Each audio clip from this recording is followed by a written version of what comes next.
wanted to check in for this week, update on my medication switchover. It has been kind of an interesting ride. My first video was the first day I added effexor to my original dose of zoloft. This week, it has been a decrease in zoloft and an increase in the effexor. I'm now taking 100 of zoloft and 75 of effexor. This week has been pretty difficult. Mood changes, a little bit of irritability, a little bit of brain zaps. Overall, it's kind of funny how it works. Around the exact same time every night, about 2 hours before I take it for the night, because I take it in the evening so that I get better sleep and I'm not drowsy during the day. Yeah, around the same time every day, it'll be like a switch turns and all of a sudden I'm just like this demonic creature that's just wanting to pick a fight. I take my dose at 7 p.m. and then around 8:39 is when I am more reasonable as a person. The headaches and like this kind of like achy feeling in my head, that is pretty well constant. I have energy in the morning, which I never did. So yeah, the energy in the morning has been a really nice thing. I'm able to stay awake in the mornings and not have to nap throughout the day. Aria's going through teething right now, so it's been difficult getting her down for naps. She doesn't want to stay down for naps. That adds a bit of an extra stressor and a struggle because usually I have about an hour and a half to 2 hours of time to clean up after the messes that we created during the morning, catch up on laundry, do a couple things for me.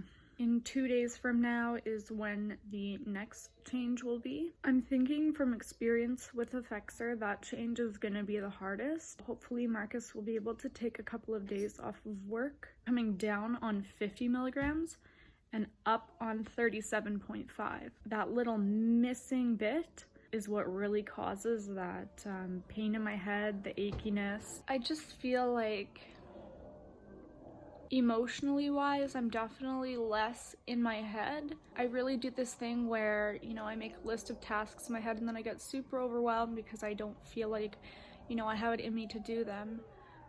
What I've noticed this week is that I don't overthink it as much and I just get shit done. I never really used to get shit done. Set all these expectations, fall short, and then get sad about falling short and then not show up in my relationship or as a partner. Because I'm feeling sorry for myself, which is not healthy. We're back in lockdown now. That's a little bit challenging. It doesn't feel like much difference. We didn't really go out much in the first place. Other than that, I mean, my mood is pretty constant until that 6 p.m. marker. I can't wait to get to the next level. Hopefully, that time gap won't be there so much. I don't really know what else to say. But then it hasn't been as difficult as I thought it was gonna be. My brain gets a little bit like manic, but once 9 p.m. hits, or if I take a nap in between that gap, I wake up and I don't have those like crazy racing thoughts. I'm happy that I have the clarity or perspective to notice when my brain is going into that mode. I'm also grateful that Marcus has the clarity of when my brain goes into that mode. Chicken, you be careful down there. You sticking your tongue out for the camera?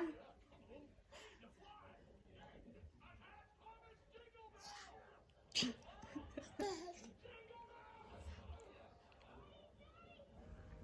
crazy.